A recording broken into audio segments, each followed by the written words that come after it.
difference between the risk groups that's a simple question, but a very kind of complex answer. Low risk versus high risk means that the risk of the disease either coming back or recurring in more than one place. The low risk, there's a low risk of that occurring. High risk, there's a high risk of that occurring. And over the years, what we've learned is that lesions that of Langerhans cell histiocytosis that occurs in, say, just one spot of the bone, or maybe just one system, like the skin or the lymph node, someplace like that, you can treat those patients, and most of those patients, the disease will go away, and there's a very low risk of it returning or reactivating.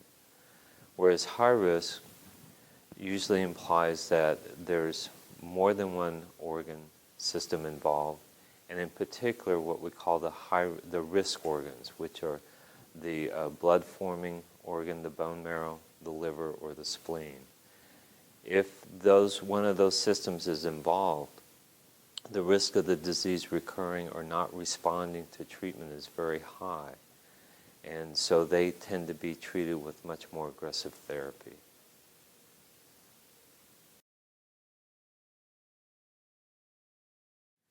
So the length of treatment is determined by the risk. The low risk groups tends to be treated differently than the high risk group.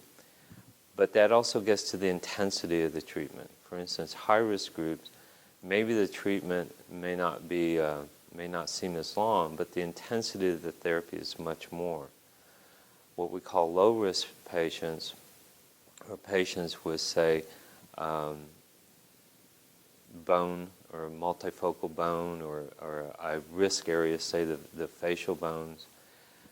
Right now, what we're trying to do is determine what is the proper length of therapy.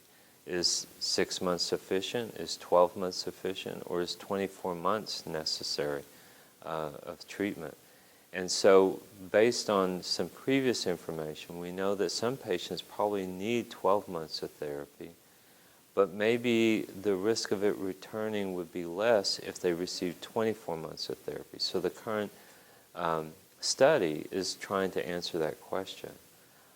Even in the high-risk patients who have their disease return, and it involves one of those risk organs, the liver, spleen, or bone marrow, those patients will get a long duration of maintenance after that very intensive upfront treatment plan.